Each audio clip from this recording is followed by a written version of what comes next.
Boa tarde! Que delícia tá mais um dia aqui com vocês, mais um Tudo Pode. E não esqueça de se inscrever no nosso canal, você é o nosso termômetro. E aí a gente já passou de 100 episódios, então assim, muito obrigada por todos vocês que estão compartilhando, né, essa trajetória linda do Tudo Pode. Se inscreva, ative as notificações, segue a gente nas redes sociais, não se esqueça que a agenda já está disponível. Então, para você que quer saber quem é o nosso próximo convidado, corre lá. E eu tô aqui com essa maravilhosa que tá todas as manhãs no SBT, tem uma linda trajetória, uma trajetória de sucesso, Michele Barros. Oi, boa tarde, muito obrigada pelo convite, eu tô muito feliz de estar aqui, primeira vez que eu vim aqui na VTV, em Campinas, gostei muito aqui do lugar, gostei muito das pessoas e acho muito bacana toda a estrutura que vocês têm, que vocês estão fazendo também, e vai ser uma delícia esse bate-papo. Ah, com certeza, até porque, como eu disse, a questão da sua trajetória é incrível, é uma trajetória que eu me inspiro. A gente estava conversando, né, sobre, porque ela destemida, minha gente. Pois é, ela que veio de Alagoas,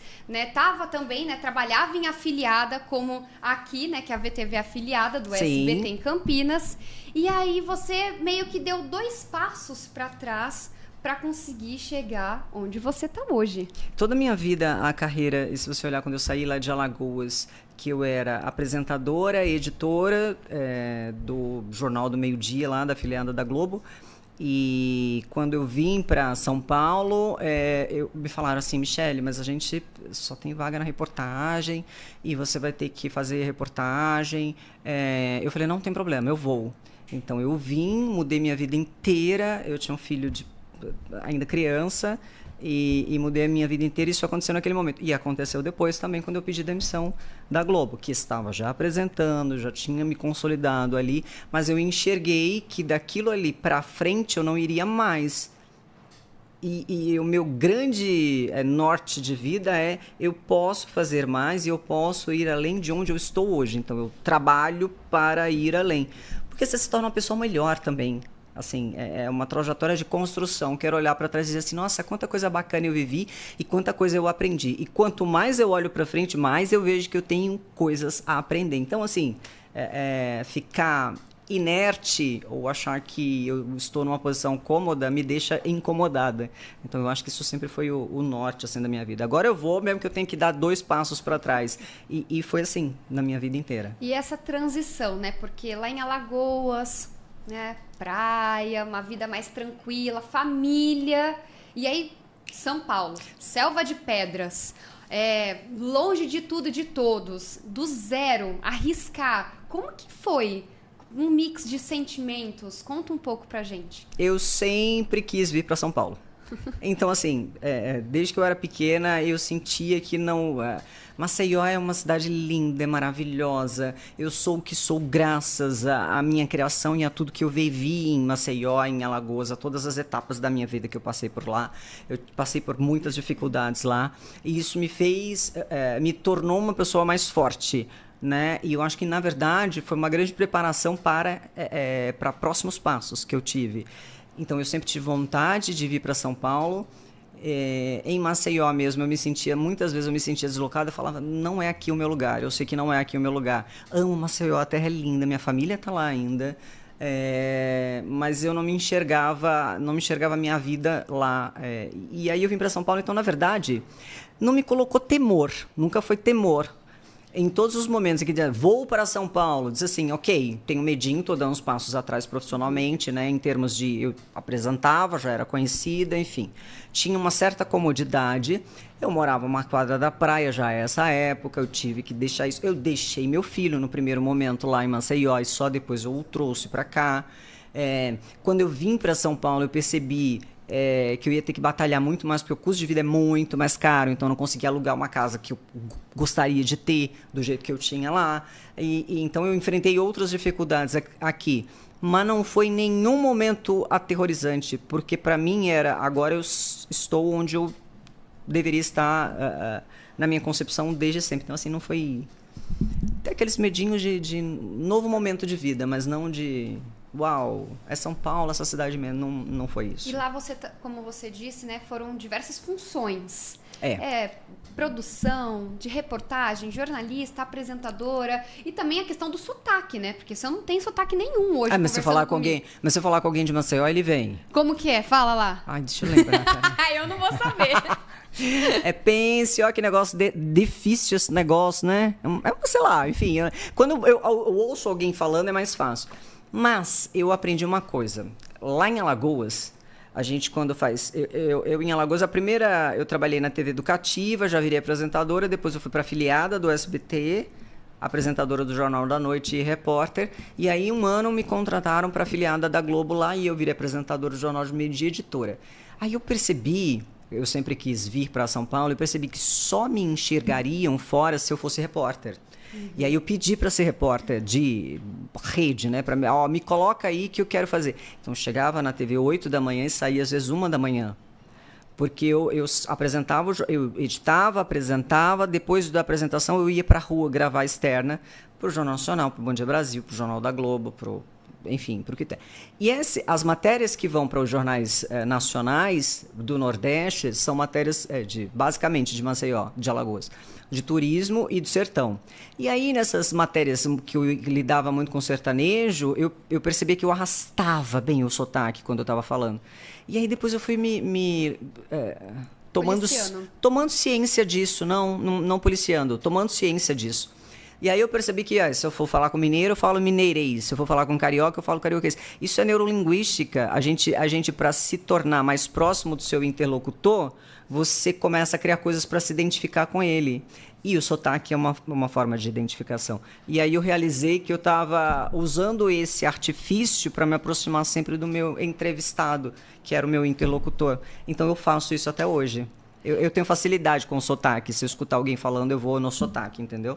Porque tem muita gente que acaba tendo dificuldade, às vezes tem que fazer uma fono até pra tirar o porta-porquê ou qualquer carioquês, né? Mas eu acho que hoje isso não é mais problema. Mas antigamente era. Antigamente era um problema do sotaque, porque se você queria falar universalmente para o Brasil inteiro, o ideal é que você não tivesse sotaques. Para que não desse a impressão, especialmente quando você está num lugar, por exemplo, como São Paulo, Rio de Janeiro, que tem sotaques característicos, se você tiver um sotaque o mais limpo possível, o morador de São Paulo ou o morador do Rio de Janeiro não vai te estranhar falando de um assunto específico daquela cidade. Porque, veja bem, se eu estou falando, sei lá, aqui em São Paulo a situação é muito difícil, não sei o quê. Aí diz assim, mas o que essa nordestina está falando de São Paulo? Ela não é de São Paulo. Quando você ameniza o sotaque, quem é da cidade diz assim, ok. Presta mais atenção, é como se passasse uma credibilidade. Mas hoje não tem problema você ter os sotaques, e é bonito você ter os sotaques. No jornalismo antes tinha muito essa questão, mas hoje não se tem mais muito isso, assim. É bonito ter o sotaque, fica cantado, fica diverso, fica Brasil, então... E de toda a sua experiência lá, o que foi muito marcante nesse tempo de Alagoas? Antes de Ivan, depois a gente fala um pouco de São Paulo. Vamos ficar indo um pouco lá em Maceió. Quando eu estava trabalhando, alguns momentos foram muito marcantes. Eu fiz algumas reportagens que mexeram comigo e que eu ainda enxergo as cenas, né? Porque, especialmente porque eu era mãe já. Então, tudo que você sabe, você é mãe, tudo que envolve a criança nos toca profundamente, né? Tem um outro sentido depois que você é mãe. E eu fiz algumas reportagens lá que mexeram muito comigo. Uma delas foi uma série de reportagens que eu fiz no lixão de Maceió. Então, eu lembro que à época, então eu fui várias vezes lá no lixão, e algumas famílias tinham barracos ali no entorno do lixão e viviam do que catavam naquele lixo, naquela montanha de lixo. E as crianças catavam. E assim, eu lembro da cena das crianças catando coisa para comer e catando pedaço de brinquedo jogado fora, porque não tinham com quem brincar, e mosca no entorno. Então essa é uma das reportagens. Outra reportagem numa favela, que aqui em São Paulo ainda tem a diferença de favela. Favela aqui ainda tem rua com calçamento, as casas são de alvenaria, então só em algumas localidades que você vê casa de papelão, de madeira, enfim. Mas lá no Nordeste, favela é casa de papelão, casa de madeira e esgoto correndo a céu aberto, no chão de terra batida. E aí eu fui numa comunidade dessas, e aí eu fui fazer entrevista sobre fome, desnutrição. E aí tinha uma mãe que tinha acabado de dar à luz, ela estava esquálida, desnutrida, ela tinha outras 2 crianças, dentro daquela barraca de pedaço de papelão e lona, o chão de terra, o esgoto correndo, e ela tinha um bebê que ela tentava dar o leite para amamentar e não saía leite. Então, aquela cena, e ela não tinha nem o que comer para ela, nem o que dar para as crianças, nem como amamentar o filho. Então, são algumas cenas que eu me lembro assim profundamente, assim, que me marcaram e que marcam. O jornalismo, ele te dá um choque de realidade, independentemente da classe social que você venha. Eu vim de família humilde, então a minha realidade de vida já era uma realidade dura, mas você enxerga que tem outras situações no mundo que são muito mais graves do que até aquilo que você já vivenciou. Então, te dá uma humanidade. Essa questão do jornalismo é uma coisa quando a gente assiste na TV. Outra coisa é quando você presencia, está lá. Que eu acho que choca muito mais. Você realmente vê aquilo, né, no tete a tete, assim, eu acho que realmente deve ser muito apavoroso, assim.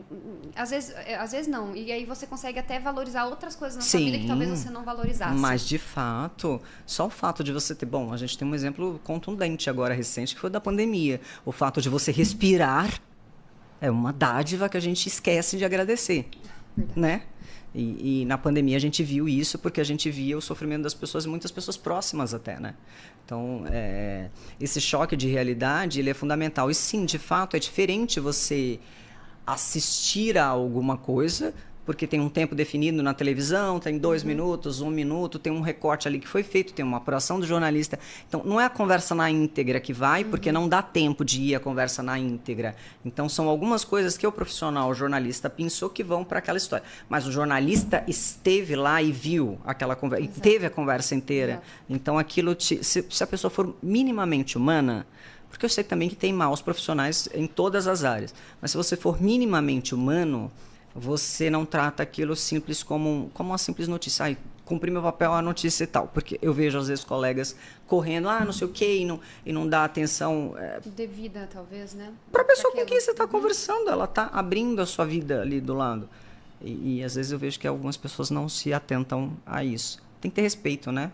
Com certeza. E aí, falando na mudança, né, da Globo, agora já em São Paulo, pro SBT, o que te trouxe? Qual foi sua motivação? Porque, como você disse, já estava ali, né, super bem de carreira, com nome, e aí, vamos sair dessa zona de conforto, vamos lá pro entretenimento, o que foi? Qual foi essa motivação? Já havia alguns anos que eu estava cansada do jornalismo. Eu fiquei 22 anos no jornalismo. Então, durante 22 anos, eu fiz reportagem durante todo o tempo e apresentei. Então, eu tinha 22 anos de rua, e tinha 22 anos também com apresentação, e eu estava um pouco cansada de apenas noticiar e de dar aquelas notícias daquele jeito. E eu percebi também uma mudança no jornalismo com tecnologia, com mudanças, com contenção de custos, enfim. E eu tinha trabalhado a minha vida para trabalhar com muita qualidade no que eu fazia. E aí a gente vê, trocou equipamento, enfim, não tem mais aquela qualidade de antes. Aquilo foi me desmotivando um pouco. E eu já estava cansada das notícias. E eu já estava com o pé no entretenimento, porque eu já fazia carnaval, eu já fazia tempo. Então, assim, o jornalismo durante muito tempo, porque eu sou uma pessoa espontânea. E eu gosto da risada, e às vezes eu falo que eu sou superlativa, que eu tenho gesto largo, falo... E o jornalismo, para eu estar no jornalismo durante anos, porque o jornalismo tinha uma série de regras, de normas, enfim, e eu vivi durante anos contida. Então, profissionalmente, eu era contida e as pessoas não me conheciam, mas eu nunca fui. Eu sempre fui isso que hoje me vem no entretenimento e não o que era no jornalismo, porque no jornalismo era só um lado, uma versão da Michelle, né? E então eu tinha essa coisa contida, que eu falei, gente, já estou cansado de ser assim. Mesmo nos últimos anos, em que eu mesma coloquei uma certa informalidade, empreguei, e aí já fui ficando, tudo bem, deixa ela fazer. Eu queria fazer mais, poder fazer mais. Eu sabia que eu podia entregar mais. E eu já tinha feito entretenimento no carnaval. Então, assim, era uma coisa que eu queria fazer já. Então, aquilo já me deu vontade de fazer. Mas eu decidi sair da Globo e pedir a demissão porque eu estava realmente exausta, de fato exausta. E eu também sou advogada, eu tinha me formado em Direito. Eu falei, bom, vou fazer outras coisas, vou experimentar outras coisas que eu me permiti fazer. Porque, como eu disse, eu gosto sempre de... Então, por isso mesmo, eu estudei Direito depois e fui fazer outras coisas e viajei. E conhecimento nunca é demais. E você querer fazer coisas que possam te agregar só faz você melhorar. Enquanto profissional e enquanto ser humano também. Porque a gente leva para a vida se a gente souber levar as experiências para a vida. Então, foi um pouco dessa mistura dessas coisas. E aí, quando eu saí da Globo, eu não vim logo para o SBT. A gente fez ali um programa, um SBT que fui ali, eu fiz um carnaval com eles, e aí passei a frequentar os programas, fui em outras emissoras também, e fiquei trabalhando com Direito, no escritório. E eu falei, bom, se aparecer alguma coisa... Aí eu recebi o convite para Chega Mais. E aí eu falei, bom, vou topar, porque é uma coisa que eu quero fazer. Quero fazer muito, então... e aí estou aqui. Você falou dessa questão dos gestos, né? É muito engraçado, porque realmente no entretenimento a gente pode bater uma palma, dar uma risada, falar um pouco mais alto. E você acha que esse foi um dos ajustes, assim, que você realmente teve que você pôde, né? Perceber? O que mais de ajuste? Porque agora você tá num programa matinal, diário. É por isso que eu falo, eu não tive muita dificuldade de ir pro entretenimento, porque eu sou assim. Eu não falei assim, só basta ser eu mesma. Porque antes é que eu tinha dificuldade. Eu estava treinada a me conter antes. Hoje não, hoje eu não tenho problema. Mesmo quando eu estou na parte do noticiário, que a gente dá notícia, e o Paulo Matias ali, a gente fica... E nas pautas em geral, né, nós três discutimos ali assuntos que são relevantes no Brasil, no mundo, que estão ali na boca das pessoas, a gente traz aquele assunto ali e debate também. Mesmo nesses assuntos, há aquele aspecto de informalidade.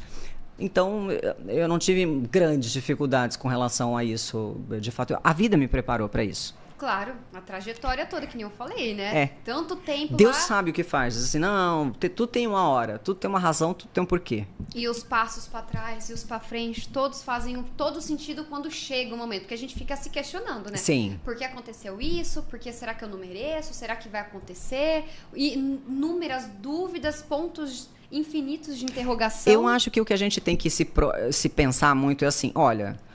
O que eu quero fazer? Hoje eu quero fazer isso, eu quero chegar a este lugar aqui e traçar as metas de longo, médio e curto prazo. Tracei as minhas metas, beleza, eu vou trabalhar para alcançar essas metas. Há coisas que não dependerão de você. Mas você, se não realizar o que você tinha se proposto ali, mesmo você tendo feito tudo o que foi possível para chegar lá, você nunca vai se arrepender e não vai dizer depois assim, ai, mas eu não tentei. Não, eu tentei. Não aconteceu porque havia uma razão maior para não acontecer. Mas eu tentei. Então, a coisa do eu tentar, eu acho que ela tem que ser fundamental na sua existência. Se eu quero, eu trabalho e tento. Eu acho que esse é o maior norte, porque nada vai chegar de mão beijada também. Você não vai estar lindo em casa e alguém vai ligar para você, olha, eu acho você tão maravilhoso para fazer isso. Oi, não chega assim. Você tem que trabalhar, tem que mostrar trabalho, né? Você tem que construir algo. Então, eu acho que assim, traça a meta, construa, chegará. Se tiver de chegar. Se for merecedor, né? Se tiver de chegar. Eu acho, porque às vezes, um pouco de sorte com não, voo atrás. Porque às vezes, eu sou religiosa, né? Eu acredito em Deus. Então, às vezes eu acho que o plano é tão... que depois, quando passarem-se os anos, você lá na frente, você vai entender, entendi por que isso aconteceu. Isso acontece comigo. Eu olho para minha vida atrás, lá quando eu era mais jovem... E tantas coisas pelas quais eu passei, e aí depois de anos eu olhava para trás e falava assim, Deus é muito bom comigo. Tudo isso aqui tinha uma razão, tinha um motivo, tinha um porquê. E me preparou para isto, para aquilo, para aquilo. É só você começar a fazer essa análise da sua vida para trás, que você vai entender que mesmo que a gente não entenda agora, tem uma razão. Mas olha, tem uma razão. Colocando em dia isso aí, viu? Porque eu olho tanta coisa que já aconteceu, que eu falo, por quê? E hoje eu consigo entender. E você que tá assistindo também, faça essa análise na tua vida, viu? Que a gente tem que ser grato por coisas boas e por coisas ruins, porque o ruim é que leva a gente pra frente. Porque se a gente fica só no bom acomodado, meu filho, a gente, não entende metade da missa. Imagina, se todo mundo nascesse rico, não soubesse de nenhuma dificuldade, tivesse tudo na vida... Exatamente. Qual pessoa melhor você seria? Como seria? A gente precisa de motivação, né? A gente precisa de um quê? Pra onde vou? Como você disse, o norte. A gente precisa disso. Porque senão eu vou acordar pra quê? Eu acordei pra quê hoje? Pra ficar dormindo? Pra fazer compra, pra ir no salão e tal. É legal fazer compra, é legal ir no salão. Mas assim, qual é o seu rumo de vida? Né? O que você quer deixar pras pessoas perto de você? Ó, tem o Lucas tá participando. Lucas, obrigada pela sua participação aqui no Tudo Pode. Tá perguntando, o que achou de diferente sobre matriz e filial do SBT? Acho que de lá de Nossa, trás... mas faz muito tempo, eu não posso nem comparar, gente. Para, foi ontem. Não entrega a sua idade, não, louca. amiga, entrego. Não tem problema não com a idade, já tive. Mas não tem mais problema não. Veja bem, tem 23 anos de carreira, eu trabalhei na afiliada lá com uns 21 anos, meu filho. Vai 21 anos, pelo menos, 22 anos. Então, se faz tempo, amigo. Não dá para comparar. E ainda era afiliada em Maceió, no Nordeste. Mas, de uma forma geral, toda cabeça de rede que a gente chama, porque eu trabalhei em cabeças de rede, trabalho hoje numa, já trabalhei na Globo e trabalhei em afiliadas, tanto afiliada do SBT quanto afiliada da Globo. É óbvio, tem uma diferença de estrutura, né, de equipamento, a gente tem que seguir os ditames da programação nacional, então todos os nossos produtos locais eles têm que se encaixar. Então tem essas questões, mas prioritariamente é mais estrutural mesmo, é mais de equipamento. A matriz, é óbvio, tem mais dinheiro. Uhum. Todas as matrizes têm mais dinheiro do que as afiliadas. As funções são mais de uma forma geral, né? Quando a gente está numa afiliada, a gente tem que fazer um pouco mais, né? Juntar um pouco de funções. Isso eu acho ajuda muito, porque você consegue fazer várias coisas. Vou só citar um exemplo. Eu comecei em televisão, eu pagava para trabalhar, na verdade, né? Eu estava na faculdade de jornalismo e aí eu consegui com um amigo da minha mãe lá, ela quer acompanhar lá na afiliada da Band, em Maceió.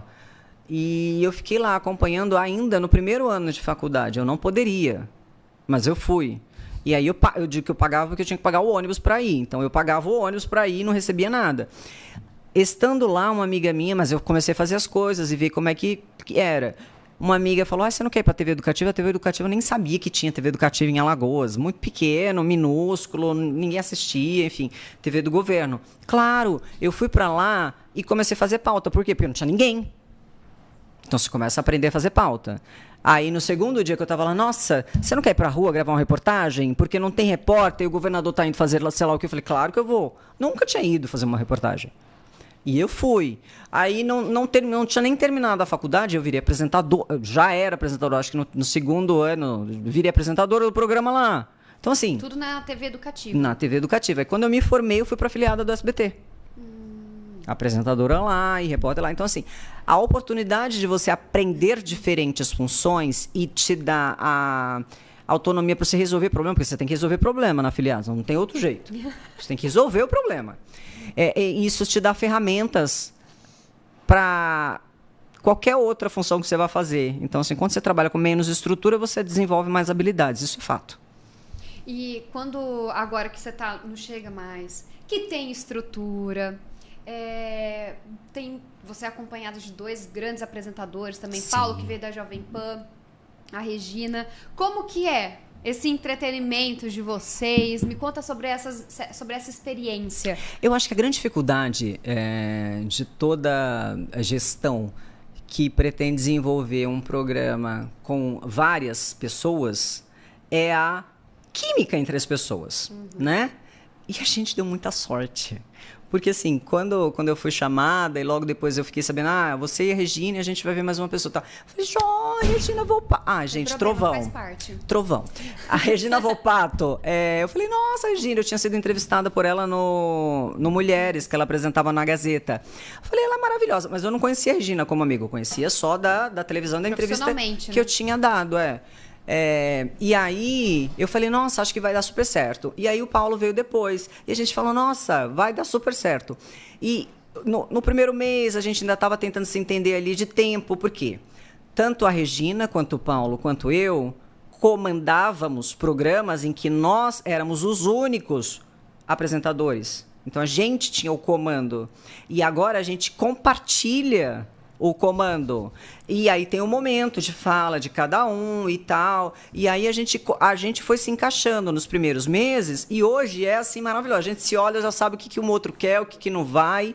Então, assim, e não é só na frente das câmeras, porque às vezes as pessoas acham, no começo teve até... As pessoas gostam de querer criar intriga, né? Vamos pensar que dá audiência. Nunca deu intriga. A gente nunca teve intriga com nenhum dos três, nós. E fora do ar, nós somos super coordenados também, assim, a gente brinca, a gente tem reunião, é tudo leve. Então, assim, eu acho que a maior vitória do programa foi essa junção de 3 pessoas, 3 grandes profissionais, porque a Regina Volpato é uma profissional assim com excelência, ela conduz a conversa e ela leva com uma maestria. O Paulo também, que ele tem essa veia dele muito divertida, que ele zoa de si mesmo e ele tem uma veia muito de mediar conversas, é muito informado também. Então, assim, gente, eu acho que uma das grandes vitórias do programa é a química entre os apresentadores. Então, e é uma delícia. Eu te falei, cada passo que a gente dá, a gente aprende. E aí eu fui aprendendo a compartilhar e a trabalhar nesse trio. E tá sendo tão gostoso, tão maravilhoso, porque eu aprendo todo dia assistindo aos meus colegas, quando eu tô com eles. Aí a Regina fala um negócio, eu falo, nossa, como ela é boa. Aí o Paulo fala um negócio, eu falo, nossa, que legal, que é isso mesmo. Você vai aprendendo, vai trocando. E a gente tem agora um diretor maravilhoso, que era o diretor que era do programa da Eliana, que é o Ariel. Ariel tá com a gente também, um time maravilhoso, né? E mesmo o Carlinhos, que começou a jornada com a gente, também Marcelo também passou conosco. Então, assim, eu acho que o SBT tem uma grande família, isso é fato. As pessoas que trabalham ali, e isso você sente mesmo no olhar de todo mundo, é muito bom estar no SBT, de fato. Você comentou sobre essa química de vocês, realmente eu acho que é um diferencial, porque senão um quer atropelar o outro, e olha que dividir controle não é fácil. Não. Porque, veja, você está acostumado a conduzir uma entrevista. Aí o entrevistado falou uma coisa, você já tem aqui uma pergunta para ir dar. Só que aí o outro fala. Aí você tem que segurar, porque fica quieta, não era você agora. Então você tem que aprender a fazer isso. Então no começo eu acho que a gente fazia, nós os 3 fazíamos isso porque estávamos acostumados a ser assim. E aí agora a gente já tem o equilíbrio, entendeu? Só olha, olhar, já né? vai pra Parece lá, pai já e não mãe, sei o né? quê. Olhou, opa, já sei o que vai acontecer. Já vai pra lá, tal. Quer comentar? Vai, joga. Então a gente já tá nessa sintonia mesmo. Se eu te perguntasse assim, na verdade eu vou te perguntar, qual é o diferencial do Chega Mais para outros programas diários, matinais? Você diria que seria a química de vocês? Não é só isso. A química é um elemento importantíssimo e fundamental. Mas o nosso programa, e todos nós trabalhamos, é um programa relevante. Regina Volpato usou essa palavra e a gente tomou para si. É relevante. A gente discute os temas que estão sendo debatidos hoje. Então, o que acontece hoje, a gente traz para o programa e discute. A gente faz abordagens no programa. Então, assim, é um programa relevante.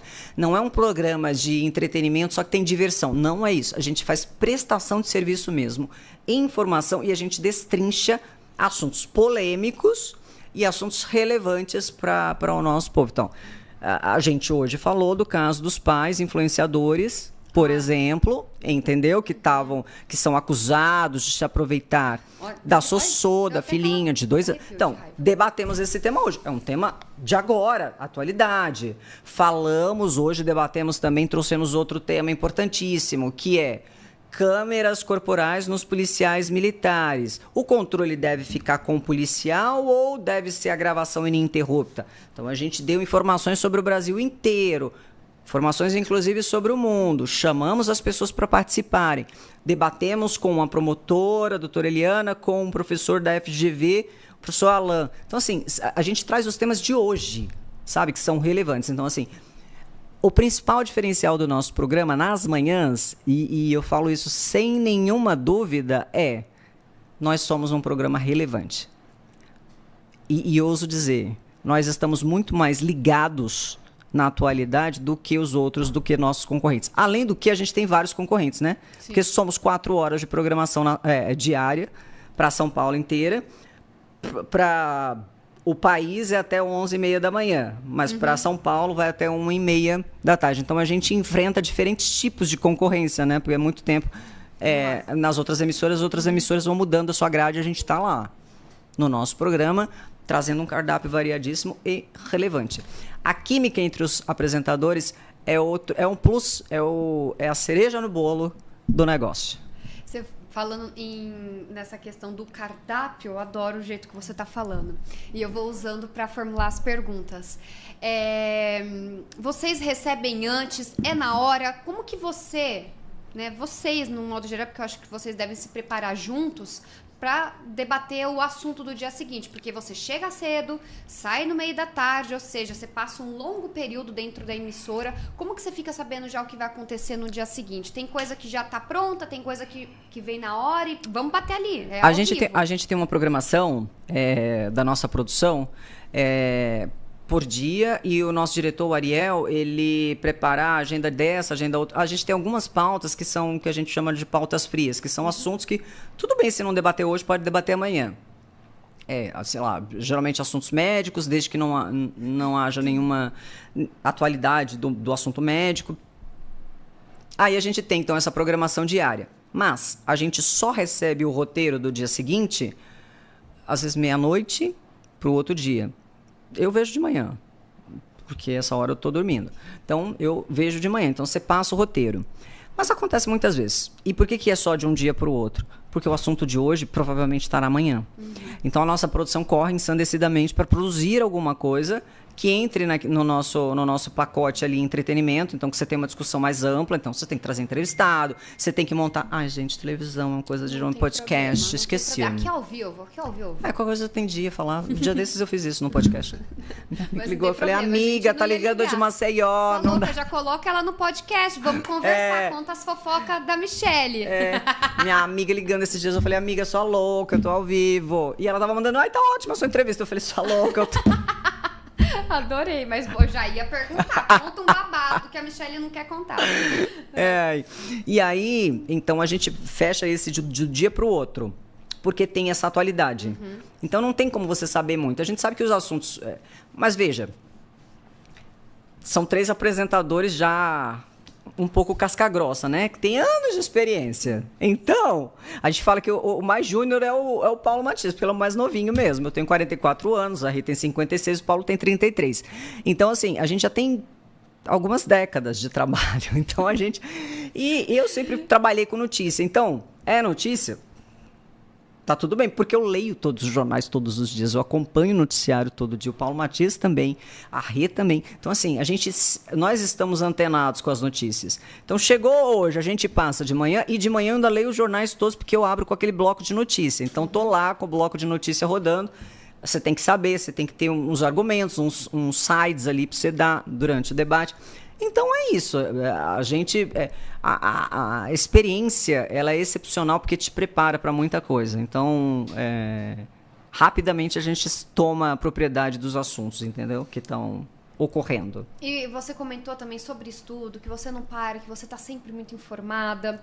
Outra coisa que eu percebi muito, e você também já comentou em uma entrevista que você deu ao longo da sua carreira, foi sobre a apresentação, que você mudou também, que você pode usar um brinco. Eu tô reparando que hoje você tá com um bracelete. Eu vim direto do programa, super gente. Anel, eu vim assim brinco. Mesmo. Eu começo a apresentar. O nosso programa, ele tá na grade do entretenimento, ele tem informação, ele tem prestação de serviço, mas ele tá na grade do entretenimento. E, como eu falei, antes no jornalismo, você tem uma certa formalidade. Mas, veja, a gente tem a parte jornalística, e mesmo assim eu conduzo da forma que eu estiver vestida, porque a gente tem um outro lado que a gente vai ser mais leve também no entretenimento. Então dá para fazer. O jornalismo tem uma característica assim que a gente tinha uma grande preocupação antes, menos agora, de não desviar o foco da notícia. Então, se você coloca um acessório maior, uma coisa maior, as pessoas que estão assistindo vão, ai, nossa, que brinco lindo, e não escutam o que você está falando, perdeu, né? Porque já foi dito. Mas como a gente tem um debate ali de muito tempo, Isso não é um empecilho, não é uma coisa. E a gente trabalha com entretenimento também.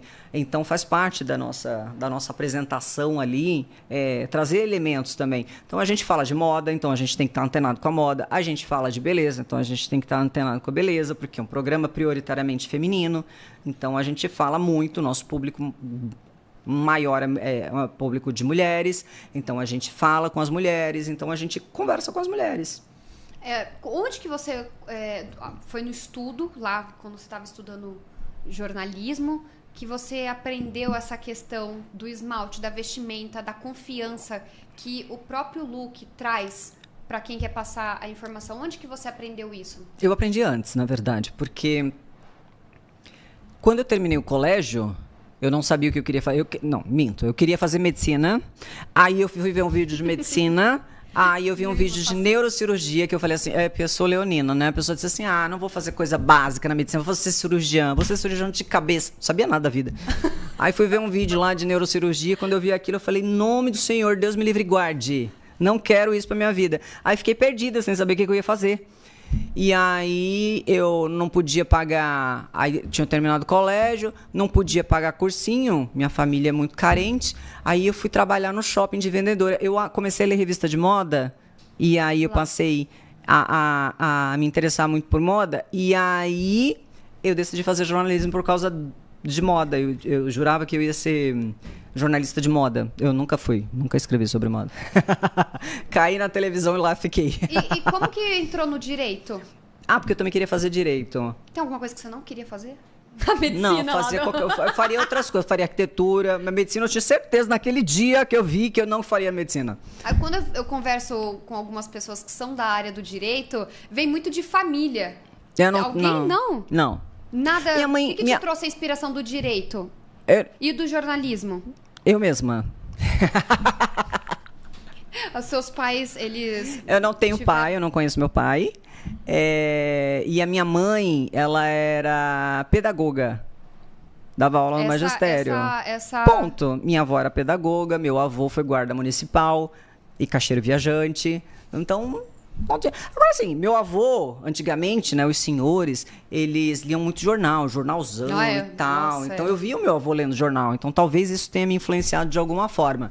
Mas não tenho nenhum jornalista na família. Teve um tio que foi casado com a minha tia de sangue. O tio era casado. Não é mais, mas aí ele era jornalista, mas não tinha muito contato. Então, assim, e direito, ninguém, eu mesma. Eu tive um tio que fez direito, ele tinha falecido, então também não tinha contato. Então... Que área do direito que você seguiu? Porque você falou que ficou um tempo depois que você saiu da Globo, você ficou no escritório. Conta pra gente. Vai que alguém quer te contratar. O que é a sua área? Eu entendo mais constitucional. Por quê? Eu fiz, inclusive, a prova da OAB para constitucional. Porque no jornalismo você fala muito de STF, você fala também de STJ, mas você fala muito de STF. Então... aquilo era mais... eu já lidava com alguns termos e algumas coisas no jornalismo, e aí era mais fácil para mim. Mas a minha tese lá de curso foi sobre redes sociais, direito nas redes sociais. E um amigo meu maravilhoso, que é o Daniel Chiodi, que tem um escritório trabalhista, me chamou para trabalhar com ele, e aí eu fiquei um pouco no escritório, mas eu não atuava efetivamente na trabalhista, eu ficava mais na comunicação deles, entendeu? Mas ficava lá com eles. Então eu entendi melhor de trabalhista com eles também no escritório. Pretende voltar? Mas eu trabalho em tudo, amor. Até um dia desse. Você tá Até um dia desse eu tava no escritório, não tô agora porque eu não tenho mais tempo. Ah. Aí eu não tô mais com eles, assim, no escritório. Bom, é aquela coisa, né? Cansou, né? Enjoou, que nem você comentou. Vai pro escritório, é isso, gente. O importante é você saber 1001 coisas, porque se não deu aqui, deu ali, vai ali, se e assim nada vai, der né? certo, meu amor, monta uma empresa de limpeza, de faxina, que eu sou boa faxineira. Eu também, eu falo não manda eu cozinhar nada, não, porque então sempre dá ruim. A gente monta uma limpeza, eu cozinho, você faz a faxina. Eu sou boa, me garanto. Agora na cozinha, menino. Olha, você faz mesmo na sua casa? Tem aquele ditado, né? Pra você saber mandar, você tem que saber fazer. Eu aprendi com a minha avó. Minha mãe é meio desorganizada, beijo, mãe, te amo. Mas ela é. Eu aprendi com a minha avó. Minha avó era super de casa, de cuidar. Ela fazia, vamos menina, varre a casa. Aí lá ia eu. Vamos menina, limpa o móvel. Aí lá ia eu. Então aprendi tudo com a minha avó. E olha, para jovens que estão começando carreira, tanto no direito quanto no jornalismo, que aspiram você, que dica? Por onde começar? Se joga? É aquilo que eu te falei, é norte. O que você pretende? Como você pretende se enxergar lá na frente, quando você estiver jovem, né? A gente diz assim, quando eu tiver 40 anos... Foi ontem, 40 anos já. Você tem que fazer um planejamento de curto, médio e longo prazo. Mas esse planejamento irá mudar. Porque a vida é mutável. E, mais do que isso, nós estamos no meio de grandes transformações tecnológicas e na esfera do trabalho. Então, é óbvio que vão mudar. Mas você precisa definir um norte. Porque senão você fica solto e você não sabe para onde vai. Então, você pode gastar muita energia com nada. Eu sempre falei muito isso pro meu filho. E eu falo para ele assim, qual é o seu norte? Onde você quer estar? Defina as etapas para você conseguir as competências para chegar lá. O seu norte provavelmente vai mudar. O meu norte era um. E eu adequei para outro. Porque mudou. Então, você provavelmente irá mudar. Ainda mais na atualidade com essas transformações pelas quais nós estamos vivendo. Mas é preciso definir para você estabelecer os degraus da sua caminhada. E ainda mais com mudanças profissionais de carreira. Porque sim. Que era quem escrevia blog lá atrás? Hoje, olha a carreira. Com inteligência artificial. Nossa. Tem outras tantas funções que chegarão e que estarão aqui que a gente ainda nem sabe. Exatamente. Eu falo que a nossa geração pegou muita mudança. A morte da máquina de escrever, a chegada do computador, aí vem pro notebook, aí vem o touch. Aí não sei o que, o telefone fixo, depois o telefone móvel sem foi fio. Tudo assim, uau. Meu Deus, e agora é ainda mais rápido, né? Ainda mais rápido, porque os nossos filhos... Você entrou, né? Chama Arthur, seu filho, né? Arthur. E já quero entrar nesse assunto maternidade que eu amo, porque eu falei, né, mamãe fresca, que a minha tem apenas 3 anos, você é uma mãe madura que já passou pelas diversas Eu falei fases. Pra ela na fora do ar que eu sou uma mãe passada. Até parece passada, lindíssima. Já passei por várias fases. Você passou por diversas fases. Eu acho que é uma fase mais tranquila agora, que ele vai fazer 25. Amor, a maravilha. Independente. E eu já vi você se emocionando também, porque ele se inspira muito em você. Mãe é mãe, a gente vai chorar sempre. E você foi muito corajosa. Do quê? No que sentido? Porque você foi uma mãe jovem, Fui. Com 18, e você teve que deixar ele lá pra poder Tive que deixar. Seguir o sonho, o norte. Tive que deixar, deixei ele com o pai. Como você tomou essa decisão? Como que foi isso? Porque eu tava comentando, antes de você chegar até, gente, ela deixou o filho pra ir seguir carreira. Como? Porque, nossa... É desesperador. É desesperador. Eu tô sem falar. Eu fico imaginando eu tendo que largar Íris pra fazer alguma coisa. O que aconteceu? Quando eu vim pra São Paulo, eu vim primeiro, fiquei 6 meses, aí assinei efetivamente o contrato, e aí, ok, vamos planejar a mudança. Vamos planejar a mudança. Então, vi escola, vi tudo. Então, eu deixei ele 6 meses. Então, ele vinha pra São Paulo, eu ia pra lá pra visitar, enfim, com a dor no coração. E eu só deixei porque o pai dele... E aí, o pai dele é uma maravilha na vida. E a minha ex-sogra, que é a avó dele, é uma pessoa excepcional. Então, eu sabia que ele estava sendo bem cuidado.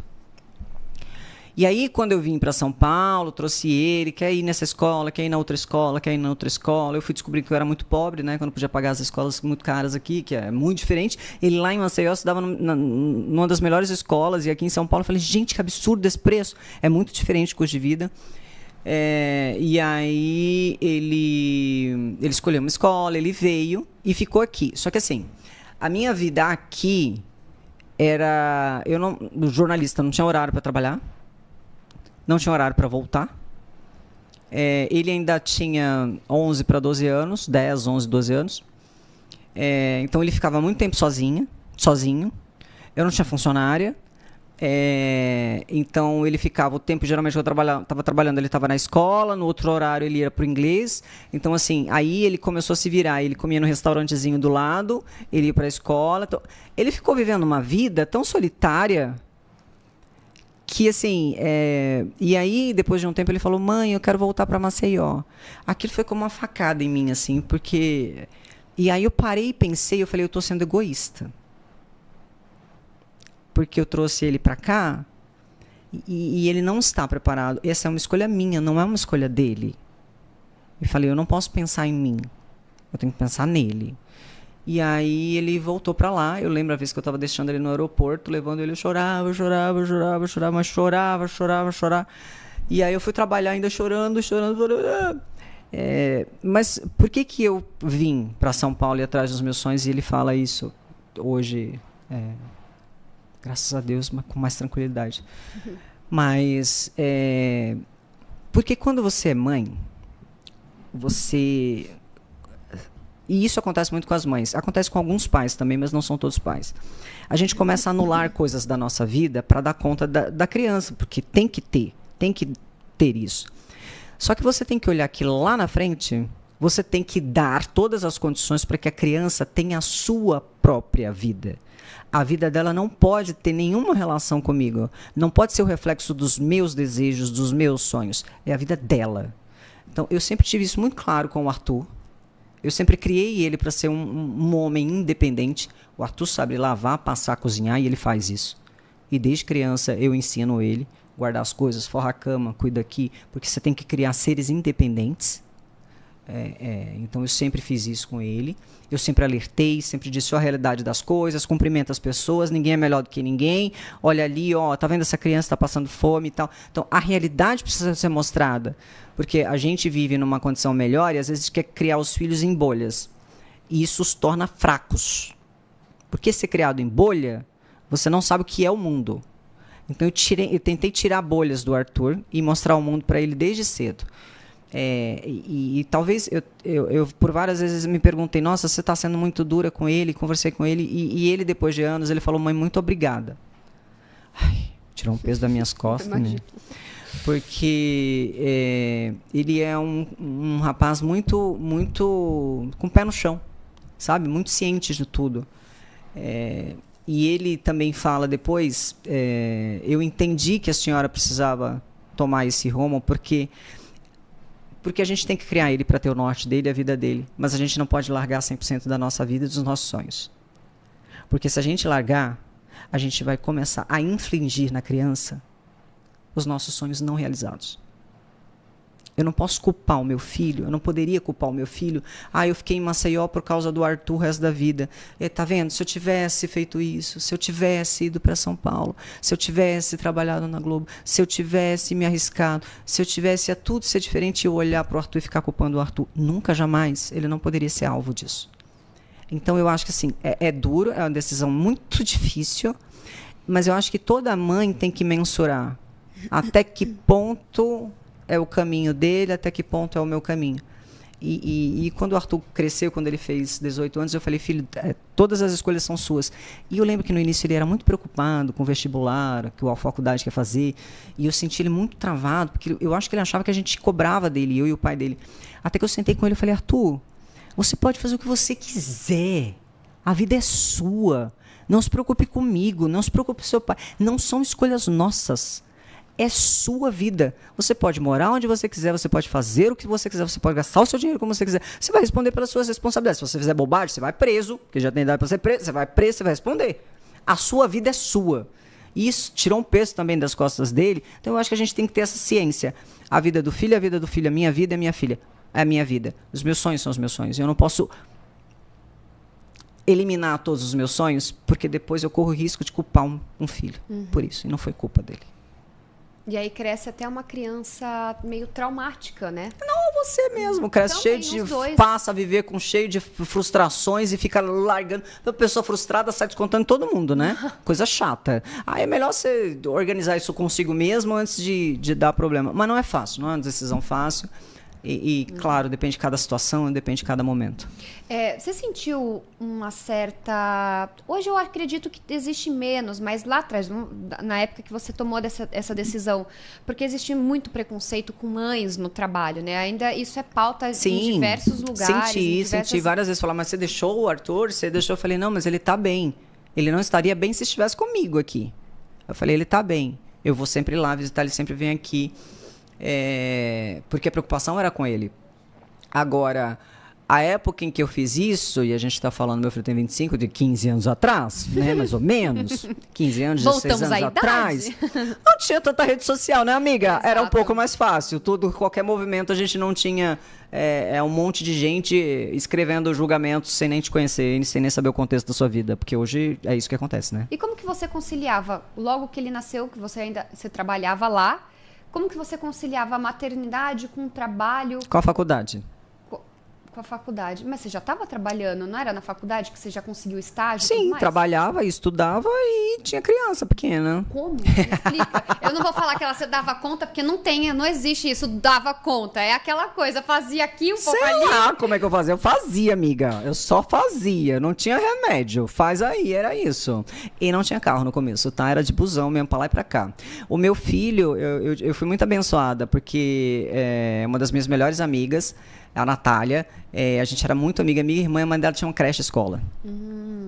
Então, logo pequeno, o Arthur tinha 6 meses, eu botei ele na creche da mãe da minha amiga, sem pagar, porque eu não tinha dinheiro. Então, ela me deu a creche, assim. Então, eu pagava o transporte escolar dele. Então, e aí ele ficava o dia inteiro na creche, porque não tinha outra opção. E o que o Arthur faz hoje? No que ele se inspirou? Porque na entrevistas que eu busquei, né, antes pesquisar sobre você, entender a sua trajetória, tem vários falando que ele se inspira, que você é uma mulher muito inspiradora na vida dele. Então, que caminho que ele seguiu? Ele tá no artístico? Ele tá no direito? Onde está Arthur? Nada disso. Ele é formado em engenharia de produção. Eu gosto assim. Você viu? Eu falei pra ele, eu falei, faz a sua vida. Ele mora aqui hoje em São Paulo? Não, também não. Ele mora em Belo Horizonte, sozinho. Porque um rapaz extremamente independente. O Arthur, depois que a gente foi liberando ele, o pai dele é empresário. Mas tem formação em psicologia, trabalhou durante muito tempo na área de recursos humanos e tem negócio. E eu fiz jornalismo e direito e trabalho na TV desde sempre. O Arthur quer ter negócio também. Ele quer ser empresário, empreendedor.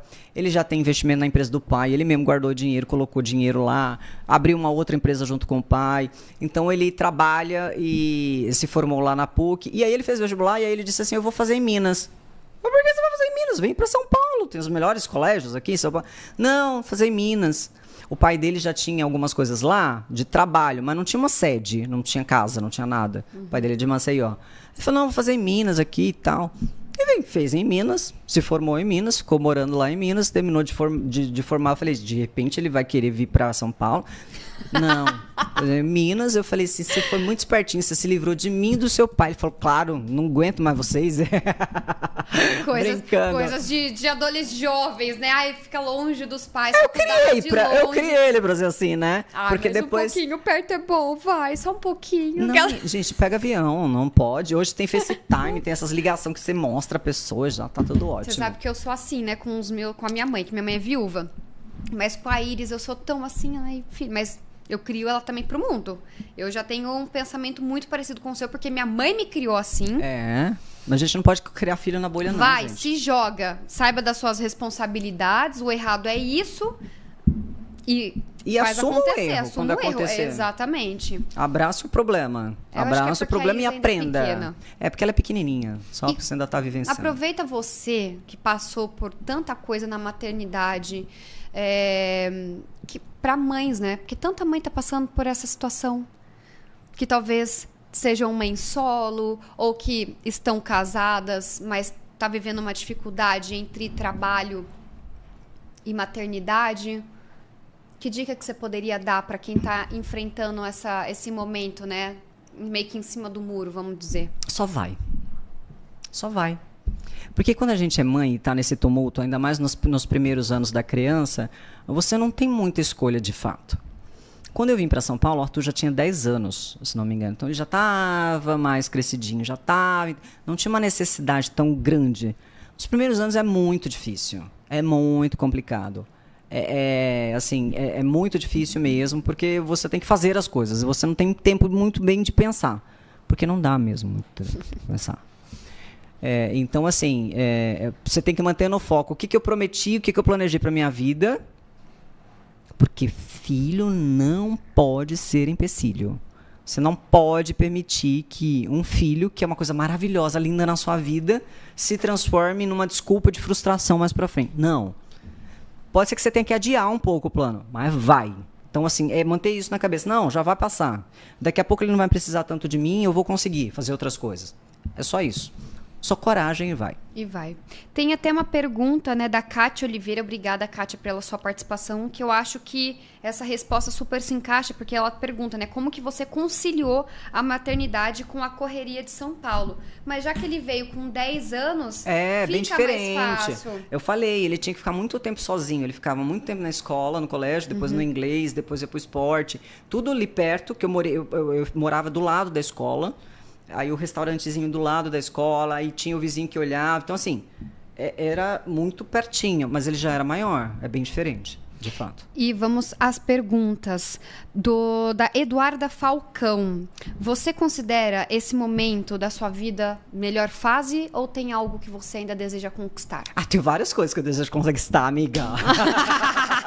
Gente, vocês estão falando o quê? Com uma mulher sonhadora. Eu acho que, assim, a gente tem que sempre dar graças pelo momento que a gente está passando. E todos os dias eu agradeço a Deus muito. Obrigada por este dia, obrigada por estar respirando, obrigada pelo meu alimento, obrigada pelo meu filho, obrigada pelo meu marido, obrigada pela minha família, obrigada. Eu agradeço muito. Obrigada pelo meu trabalho, obrigada pelos meus colegas. Eu agradeço todos os dias. E eu sou muito feliz e muito abençoada de hoje poder estar fazendo uma coisa que eu tanto queria fazer. Então, assim, eu tanto sonhei e eu hoje faço isso. Então, assim, eu sou muito abençoada. E eu reconheço isso e por isso eu sou muito grata. Então, assim, eu sou muito feliz vivendo o hoje. Muito feliz. Mas eu tenho sonhos, porque eu não, como eu falei, eu sempre acho que eu posso aprender mais para depois passar mais, para vivenciar mais, para me tornar uma pessoa melhor. Porque a cada ano que passa da minha vida, eu consigo enxergar melhor os meus defeitos, melhor os meus problemas, melhor as minhas deficiências, e aí eu vejo o quão pequena eu ainda sou, o quanto eu posso melhorar. Então, isso é o que me move. Então, assim, quais são os meus sonhos? Eu tenho sonhos de fazer muito mais coisas. Isso se chama maturidade, né? Minha vida, cabelo, eu falo assim, cabelo branco, cabeça branca que a gente fala, né? Os integrantes do board, né, do conselho, são sempre cabeça branca, porque eles já têm experiência. Eu tenho também os cabelos brancos, eu pinto, tá, gente? Mas eles estão aqui. Tem mais perguntas. Do Edson. Muito obrigada a todos vocês que estão participando. Se inscreva, ative as notificações e segue a gente, hein? Tem direto aqui, ó, o meu Insta, o Insta da Michelle. Quero ver vocês seguindo a gente, participando. A gente, inclusive, acabei de postar uma foto muito linda de nós duas, tá? Quero ver você comentando. Assisti, tava mara. Tá, dá um like. Ó, mesmo trabalhando no meio artístico, acho sempre. E olha que eu nem tô na rede. As pessoas perguntam, de famoso. E tem aqui, alguém que você gostaria de conhecer do meio artístico. A Hebe Camargo, eu não conhecia a Hebe. É verdade, eu não conhecia a Hebe. E a Hebe sempre foi uma mulher inspiradora. Nossa. Ela era tão à frente da sua época, ela era tão disruptiva, ela era uma mulher essencial. Ela fez a diferença. Ela conduzia aquele programa, as entrevistas, com uma maestria, com uma leveza, com um bom humor. Ela dava risada de si mesma. Ela defendia os direitos dos menos favorecidos numa época que isso era tão difícil. Ela se expôs tantas vezes. Ela era maravilhosa. A Hebe, eu assistia muitos programas da Hebe, mas eu não estava em São Paulo, não estava, então era uma coisa muito inalcançável para mim. E infelizmente ela faleceu e eu não tive oportunidade de conhecê-la. E o patrão, Cici? Antes. E o Cici? O Cici, eu cruzei com ele algumas vezes lá, mas ele já também não está indo muito lá. Ai, de novo, trovões. Gente, tá chovendo muito. Falei aqui, do Silvio Santos, deu trovão, gente. O Silvio Santos eu já cruzei com ele. Então, assim, o Silvio Santos é um ícone. Pra mim, ele é o maior comunicador da televisão brasileira. Porque ele tem uma capacidade de falar com diferentes públicos e ele enxerga o que o público quer. E, assim, muitas pessoas com quem eu trabalho hoje falam assim, o Silvio falava, olha, essa roupa aí não está combinando com isso, não sei o quê. Aí você olhava e dizia assim, ele tem razão, cara, ele tem essa visão. Então, ele tinha uma visão sempre tão macro. Ele criou um império, uma emissora, ele criou outros negócios, porque ele era o maior comunicador e é o maior comunicador do Brasil, assim, eu não tenho dúvida. Igual a Hebe, né? Pra frente da geração, assim, questão de conhecimento, de tecnologia, de ideia. Ele é um ícone. Bizarro. O Silvio Santos é um ícone. É aquela pessoa que você olha assim, você diz assim, meu Deus, eu tô vendo mesmo ele, assim, porque ele é um ícone. Algo que a gente nem falou, mas é sobre, né, o seu físico. Mas tem pergunta aqui, Sônia. O seu corpo é muito definido. Conte sobre os seus treinos. Eu treino bastante. Algumas pessoas já me perderam. Dá pra ver. Ninguém reparou que eu treino, né? Vocês não reparam. Não. Por favor, né? Vocês reparam. Porque você tá tá de manga comprida. Eu treino levantamento de garfo, faca. Mas eu entendo. entendo. Que eu cheguei em Campinas, eu comi um lanchão duplo. Mas eu entendo, porque quando eu era mãe e o meu filho era menorzinho, não dá tempo, gente. É muito difícil. É muito difícil. É muito difícil. Eu comecei a fazer academia, treinar com 30 anos, efetivamente. Eu tô com 33. Mas eu tenho 44, amiga. Ai, será que... Mas com 30 anos, o meu filho já já tava grandinho. Então, não. Mas o meu é preguicite mesmo. Poderia. Tô tentando te ajudar, mas... tá bom, obrigada. Desculpa. É isso, gente. É porque a minha agenda tá lotada. Não consigo treinar. Algumas pessoas pedem até pra eu postar, eu posto pouco. Até porque, como eu não sou profissional de educação física, eu não me sinto... Oi? Não, as pessoas pedem pra eu postar treino e tudo. Ai, que susto, eu entendi que você é profissional de educação física. Eu falei, esse curso eu não fiz, não. Essa você não contou pra mim. Esse curso eu não fiz, não. E aí eu não sou profissional de educação física, eu tenho meu viés jornalístico, a responsabilidade de passar a informação, é isso. Então, às vezes que eu posto, eu falo assim, eu tô treinando, mas não dou muita dica. Ou quando eu dou, eu falo assim, mas fala com o profissional. A internet cheia de mimimi, vai meter processo em cima de você, igual fazem com outros, porque falou. Mas eu acho um absurdo hoje que a gente tem que ter muita atenção ao que você vê pela internet e com as pessoas, inclusive, que a gente... muitos influenciadores, porque de repente aí você vê lá, o cara que se diz que é coach, tá dizendo como você tem que gastar seu dinheiro, faça um investimento XYZ. Se você parar e for analisar, tá bom, ele é formado em economia, ele estudou finanças, ele trabalhou no JP Morgan, ele foi do Goldman Sachs, porque se foi, tá gabaritado para falar. Se não, que é o que tem a maioria dos casos, o cara só tá, aproveitando da sua boa fé. Somente, porque ele não tem validade nenhuma para falar aquilo. E isso acontece em todos os setores e todos os segmentos. Então, assim, eu acho que a gente precisa ter um senso crítico maior nas pessoas que a gente está ouvindo e está falando. E por isso eu tenho muito cuidado com o que eu falo. O que eu posso falar? Hoje, de fato, eu posso falar de direito, porque eu sou formada em direito. E, inclusive, eu estou devendo ao pessoal umas respostas, mas é falta de tempo, mas eu vou postar todas as respostas. Porque eu abri caixinha esses dias, eu vou abrir mais vezes, gente. Eu só estou tentando encaixar na minha rotina para responder. Porque a resposta de direito não é uma opinião, eu tenho que pesquisar.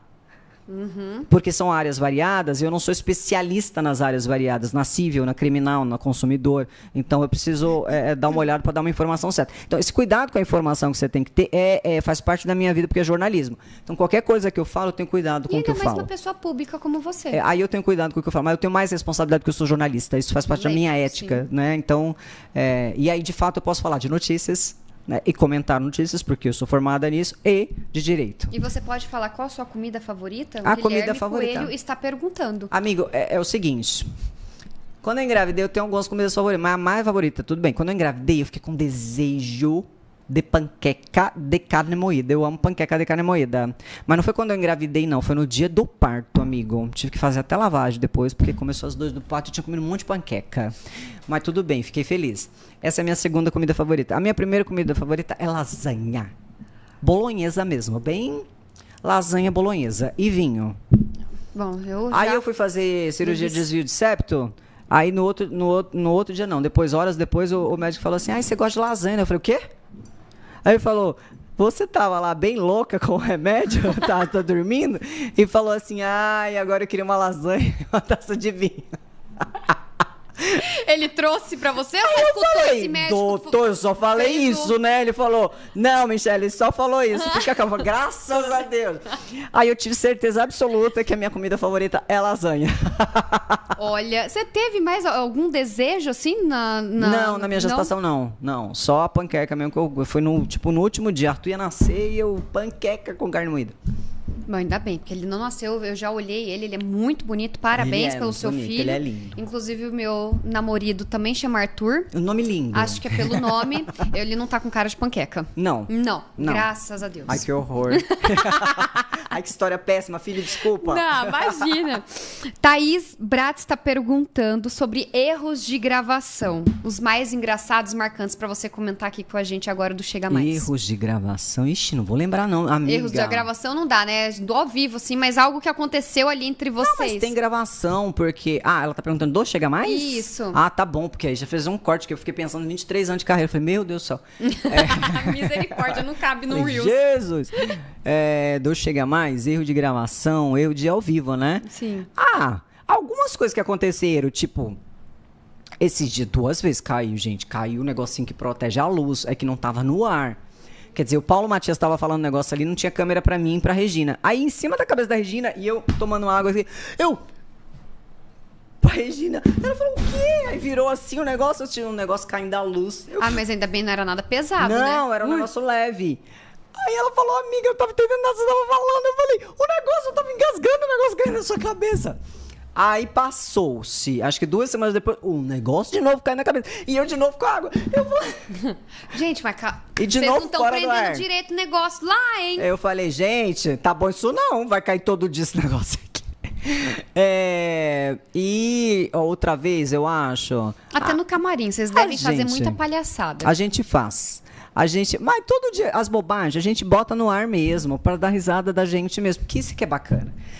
Eu lembro uma vez que eu tava no camarim da Globo e tava me arrumando pra apresentar o jornal, sei lá, acho que era meio-dia.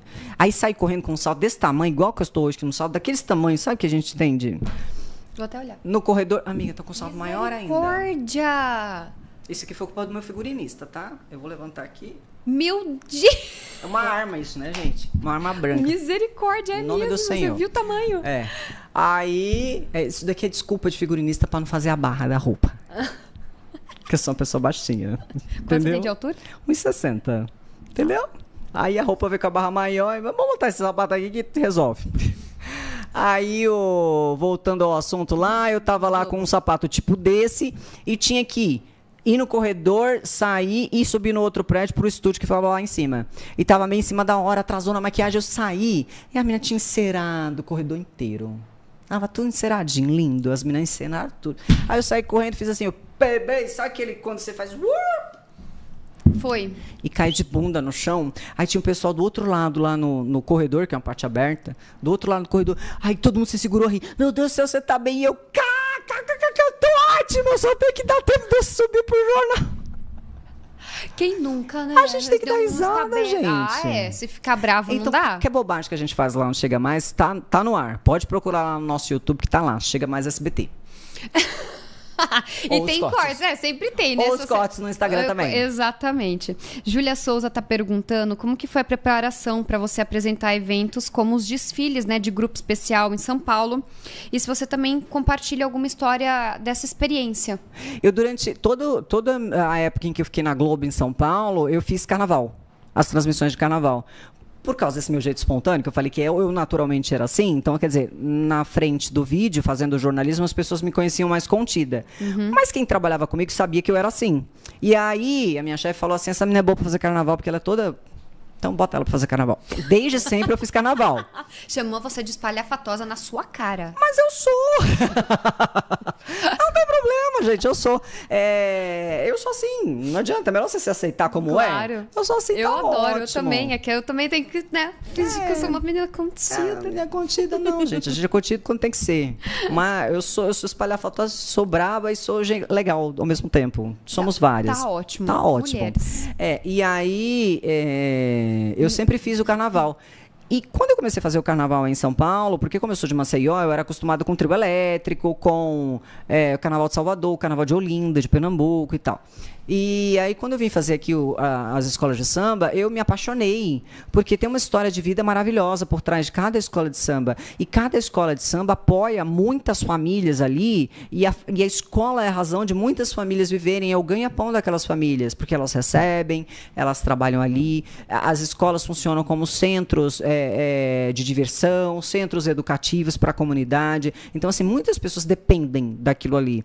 E eu achei isso muito bacana. Então, tem um serviço social muito grande nas escolas de samba. E aí eu passei a entender. Então, eu fiz a transmissão da escola de samba no camarote, na concentração, na dispersão, os ao vivo, no meio da pista, eu fiz em todas as posições e depois comecei a apresentar os desfiles. Para apresentar os desfiles, são 14 escolas, são 7 escolas numa noite e 7 escolas na outra noite. Então, no mínimo, você vai ficar ali 8 horas no ar, fazendo a transmissão. Então, eu tinha já uma bagagem muito grande por conta dos anos que eu tinha trabalhado, então conhecia as escolas, eu conhecia as pessoas, então eu sabia como falar sobre aquelas coisas. E, como jornalista, a gente faz sempre 1 semana, 2 semanas antes dos desfiles, a gente costumava fazer visitas às escolas para conversar com o carnavalesco, com todo mundo ali, para pegar as informações para o desfile. A equipe de produção monta que eles chamam de book, um livro com as informações, essa escola vai ter isso, essa alegoria diz isso, não sei o quê. Então tem as informações no livro ali, essas informações básicas. Mas eu, como jornalista, eu chegava lá, o cara estava fazendo, eu estou aqui escrevendo, tá bom. E eu fazia entrevista com todo mundo. Então, tudo que eu conversei com todas aquelas pessoas, eu fiz o meu material, e eu fazia o meu material. Então, durante os desfiles, eu tinha outro material para falar, para dar de subsídio, de coisas a mais na entrevista. Então, eu fazia um trabalho de jornalista antes, que eu sempre fiz. Então, esse era o trabalho principal, de apuração e cuidado com a informação.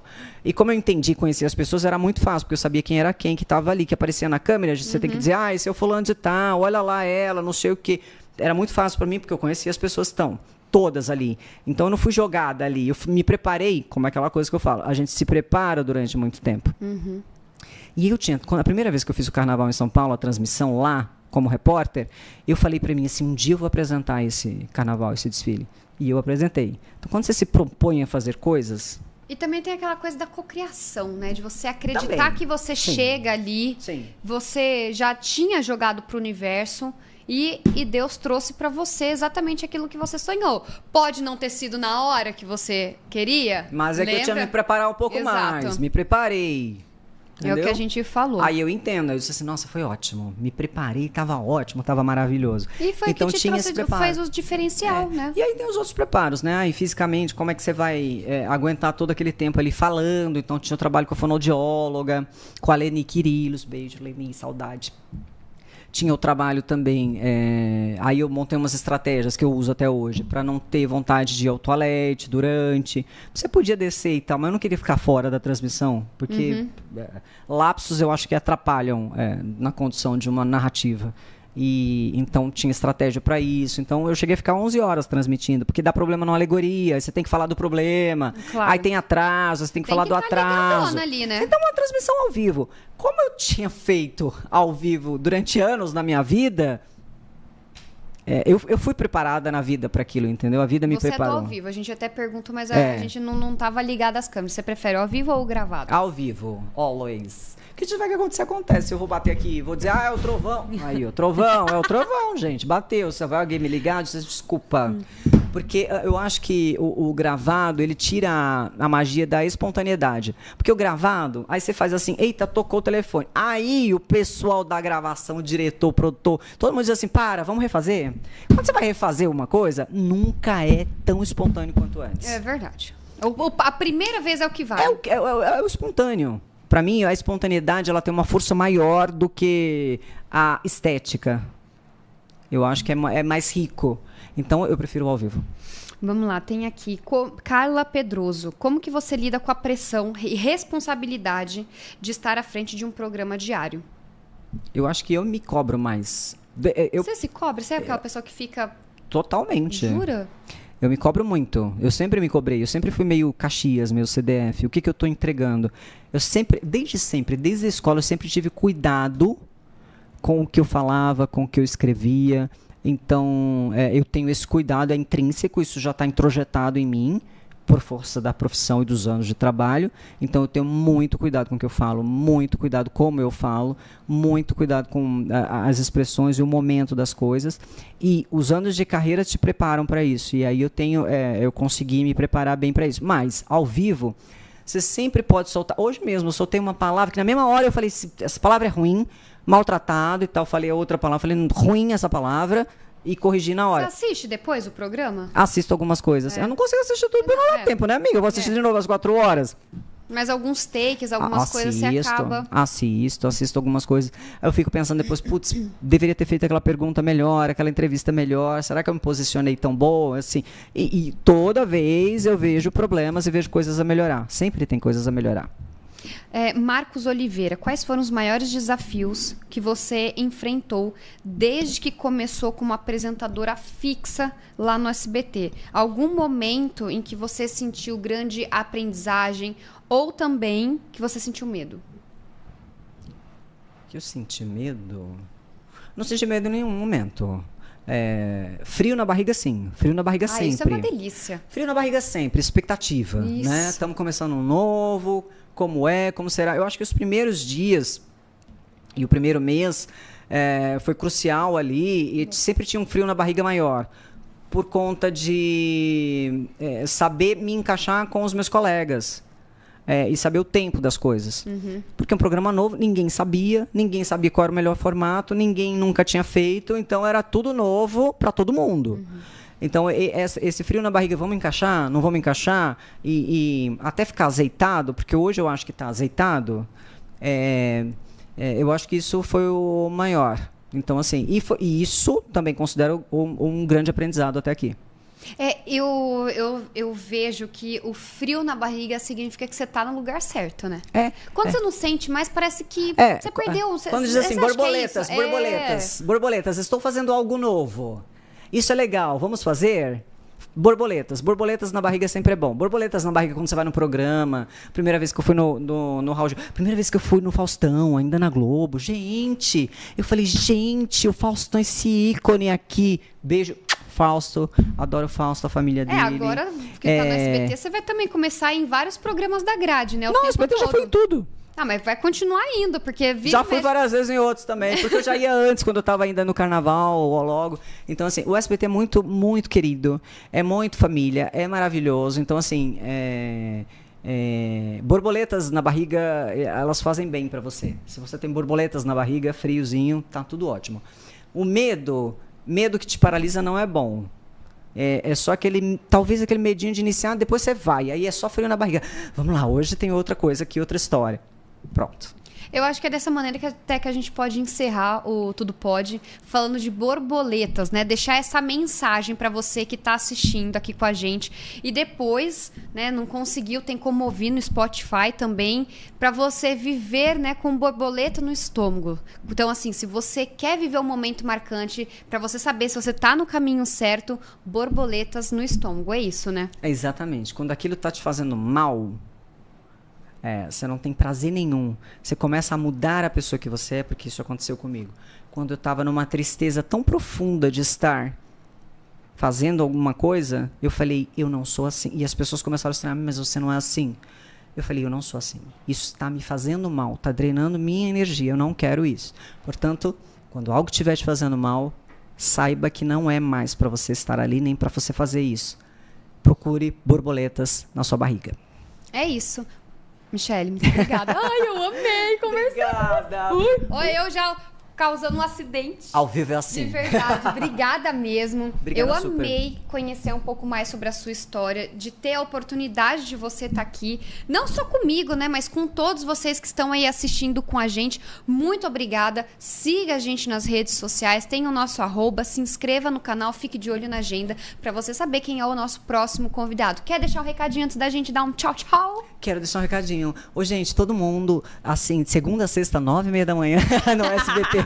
É isso, claro! Assistam Chega Mais, que tá incrível. Você vai ter entretenimento com notícia, total profissionalismo. Você vai amar. Se você ainda não assistiu, o que eu duvido, mas se não, pode ir que de segunda a sexta, ó, essa maravilhosa aqui, fitness, musa fitness, 1001 facetas, entendeu? Mamãe tá lá pra passar notícia, ó, pra vocês. Eu, Regina Volpato e Paulo Matias, esperamos vocês. Muitíssimo obrigada. Ai. Muito obrigada pelo seu tempo também. Tchau, Beijo. gente. Tchau, tchau.